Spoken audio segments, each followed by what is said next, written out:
No vuoi di poi. I voli invece contaus. Une liende, tantis a son lis liendis sull'origine dall'arbol di Nadal. E anche io i hai chiatate queste, dolce, dolce, anche se non sai cui che l'ha scritte. Un tempo lontan, lontan, l'agnot di Nadal, gli stiampanis a suonavin che erano meraviglie. Erin ches di un paesut taponat da neve, con la glesiute tutta illuminate che aspettava la in calas a messe di mie geniot. Gli stiasis da vile erin invece scuris e quietis, dentri erin restat domme fruts pui pizzui. Uffa, a sborbottavin.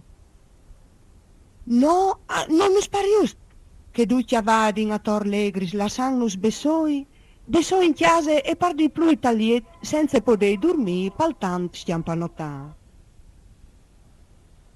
Così disint, i frutti aiavarin dai lorietut, e l'arin a cucà sglizzanti in nasut sui veri spitturati dal glat dei barcons.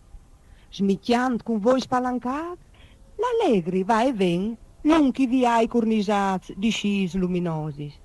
Questi scis erano altri che i lumins che ogni paesan al portava con sé l'antinglesie. Insomma, ai frutti accresceva sempre più la malinconia. E quanche infin a sentire gli snotis dall'organo, confondisi tagnot, insieme al sum dei suonadors pastors, ecco che il grob che aveva in tal quella si disfave, e dai lor voi arrodoravin lagrimis lustris e grossis come coculis, bagnant che i veris, di che i barcons che apparevin così ben pitturati dal glat. Ma ecco che qualchidun si erano acquart e che erin i agnuluz che son d'ogni a tutti i frutti di ogni paese, di ogni fede e di ogni razza.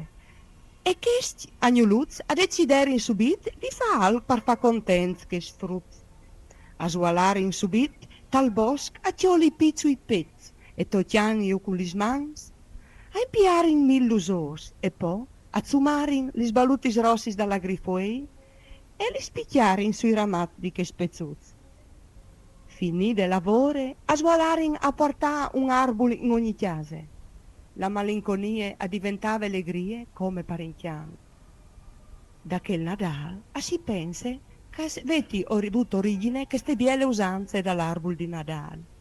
E in ogni casa ha siot un albul, poi o manco il gran, poi o manco il biel, comunque col biel simbol di fieste, di contentezze, di armonie e di tante allegrie, e soredut di tante, ma tante fratellanze.